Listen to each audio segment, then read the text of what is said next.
చెప్పుకుంటూ వచ్చిన ప్రతి కాంగ్రెస్ ప్రభుత్వము ఫెయిల్ అయినందుకు, అతను ప్రశ్నించినందుకు అతని గొంతు నొక్కాలనే ఉద్దేశంతో అసెంబ్లీ నుంచి బైకాట్ చేయడం సస్పెండ్ చేయడం జరిగింది.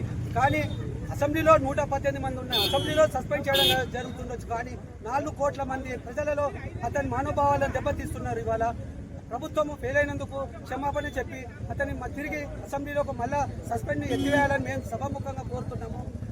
జగదీశ్వర్ రెడ్డి అంటే నల్గొండ జిల్లాను శాసించే వ్యక్తి. అలాంటి వ్యక్తిని ఇవాళ ఎన్నో సమస్యలు ఉన్నాయి నల్గొండ జిల్లాలో, ఎస్ఎల్బిసి కావచ్చు.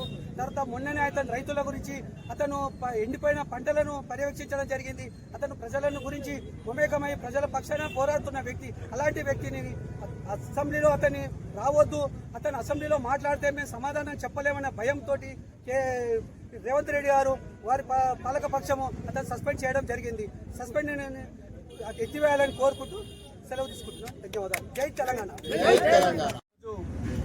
తెలంగాణ రాష్ట్ర అసెంబ్లీ బడ్జెట్ సమావేశాల సందర్భంగా టీఆర్ఎస్ పార్టీ మాజీ మంత్రివర్యులు సూర్యాపేట ఎమ్మెల్యే గారిని మరి కక్షపూరితంగా కుట్రతో మన ఎమ్మెల్యే గారిని కాంగ్రెస్ ప్రభుత్వం మిగతా సెషన్లో పాల్గొనకుండా సస్పెండ్ చేయడాన్ని నిరసిస్తూ ఈరోజు బీబీనగర్ మండల కేంద్రంలో ఈ నిరసన కార్యక్రమం ఏర్పాటు చేయడం జరిగింది. ఈ కార్యక్రమానికి విచ్చేసినటువంటి టీఆర్ఎస్ కుటుంబ సభ్యులందరికీ పేరు పేరు నా నమస్కారం తెలియజేస్తా ఉన్నా. సోదరులారా, ఇవాళ ఆలోచన చేస్తే మరి కాంగ్రెస్ పార్టీ అసెంబ్లీ బయట ప్రతిరోజు కూడా మరి ప్రశ్నించే గొంతులను మరి నిర్బంధంగా వారిని అందరినీ గొంతు నొక్కివేయడానికి మరి దౌర్జన్యపూరితంగా అడుగొద్దనే ఉద్దేశంతో ప్రశ్నించే గొంతులని మరి ప్రశ్నించకుండా మరి అక్రమ అరెస్టులని బెదిరింపులకు పాల్పడుతుంది కాంగ్రెస్ ప్రభుత్వం.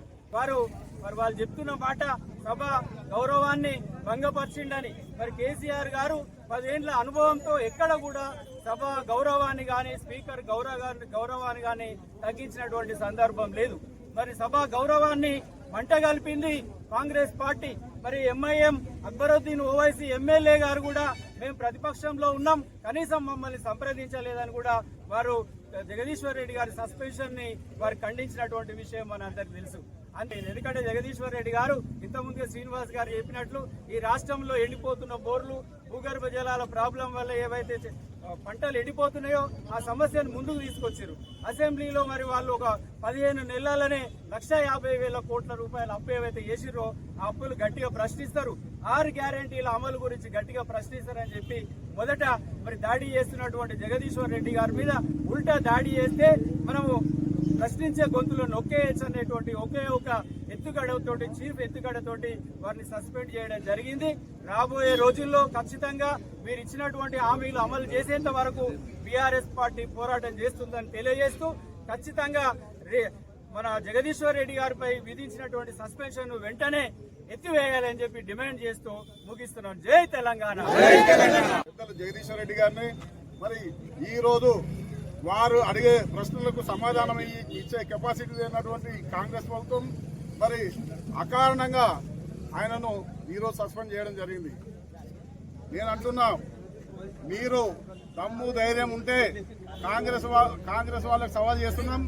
మరి జగదీశ్వర్ రెడ్డి గారు ఏదైతే అసభ్యంగా కానీ అన్పార్లమెంట్ లాంగ్వేజ్ కానీ ఏదైనా మాట్లాడితే ప్రూవ్ చేయాలి. మీరు ఛాలెంజ్, మా నాయకుడు కూడా ఛాలెంజ్ చేస్తున్నాడు.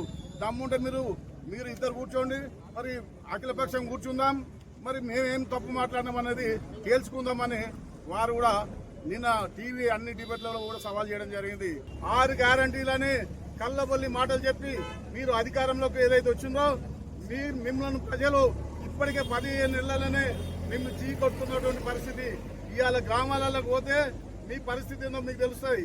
మీరు అనుకుంటున్నారు అసెంబ్లీలో మాకు ఈ రోజు బలం ఉంది, ప్రభుత్వం ఉందని గొంతు నొక్కాలని మీరైతే ఏదైతే ప్రయత్నం చేస్తున్నారో, కానీ 4 కోట్ల జనాలు చూస్తున్నారు. మీ అక్రమంగా సస్పెన్షన్ ఏదైతే చేసిండ్రో గ్రామాలలో మంచినీటి ఎత్తడి ఇవాళ బిందెలు మళ్ళీ కొట్లాడుకునే పరిస్థితి వచ్చింది.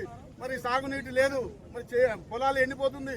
దాని మీద మీకు సోయి లేదనేది ఈ కాంగ్రెస్ ప్రభుత్వాన్ని నేను ప్రశ్నిస్తున్నాను. లేనట్టయితే ఇంతటితో ఆగదు. ఈ ఉద్యమం ఇంకా తీవ్ర స్థాయిలో ముందుకు తీసుకెళ్తామనేది తెలియజేస్తూ హెచ్చరిస్తూ మరి రైతులు కానీ రైతు బంధు కానీ మరి రైతుకు సంబంధించిన కరెంటు విధానాలు కానీ ప్రతి ఒక్క విషయాన్ని కానీ రైతులకు కానీ మరి ప్రజలకు కానీ కాంగ్రెస్ పార్టీ వచ్చి మరి 420 హామీలు ఇచ్చి మనకు ప్రజలకు ఏ మాత్రము న్యాయం చేయకుండా చాలా అన్యాయంగా మరి మోసం చేసి కల్లిబొల్లి మాటలు చెప్పి మరి అధికారంలోకి వచ్చి ప్రజలను మోసం చేస్తుందని సభాముఖ్యంగా నేను మనవి చేస్తున్నాను. మరి మొన్ననే జరిగినటువంటి అసెంబ్లీలో మరి జగదీశ్వర్ రెడ్డి మాజీ మంత్రివర్యులు మరి మన జగదీశ్వర్ రెడ్డి గారిని అసెంబ్లీ నుంచి సస్పెన్షన్ చేయవలసిన అవసరం ఏమొచ్చింది? మీకు దమ్ము ధైర్యం ఉంటే ఆయనకున్నటువంటి విధానాలు, పార్టీ సమస్యలు, ప్రజల సమస్యలు, రైతులకు వచ్చిన సమస్యలు అన్ని మాట్లాడేందుకు హక్కు ఆయనకున్నది కాబట్టి ప్రజల మీద ఏదైనా మాట్లాడవచ్చు. ఆయన సస్పెండ్ చేయవలసిన అవసరం ఏముంది? వాటిని గొంతు నొక్కి వాటిని బయటికి పంపించవలసిన అవసరం ఏముందని సభాముఖ్యంగా నేను మనవి చేస్తున్నాను. జై తెలంగాణ, జై కేసీఆర్.